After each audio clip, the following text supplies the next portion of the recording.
Hi, this is Katina and I'm going to show you how to play a 1-octave D major scale in this video. We're actually going to start at the top of the scale just because I want to go over your options of B and C sharp.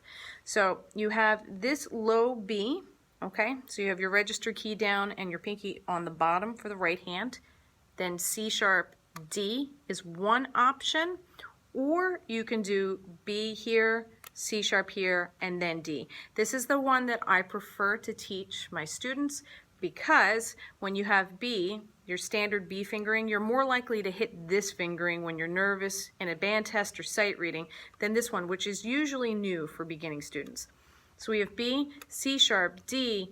When we do it this way, it's also less tempting to hit D sharp by accident.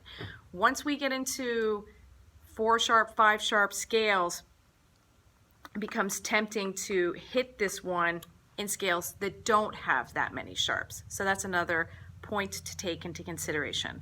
Starting at the bottom, we have D right here. So you have your thumb down, even though you're not playing any F naturals, because you need it for E and D. So we have D, E, F sharp in the front, open G, A right here. Keep your fingers curved and close because you're about to hit B natural.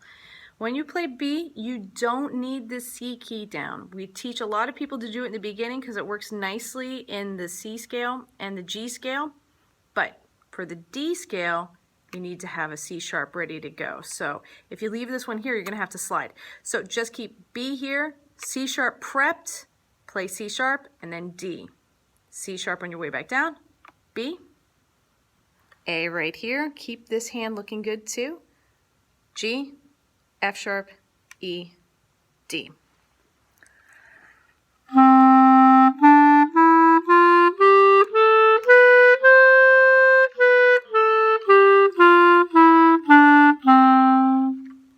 Thanks for watching, and if you have any comments or questions, please write them below.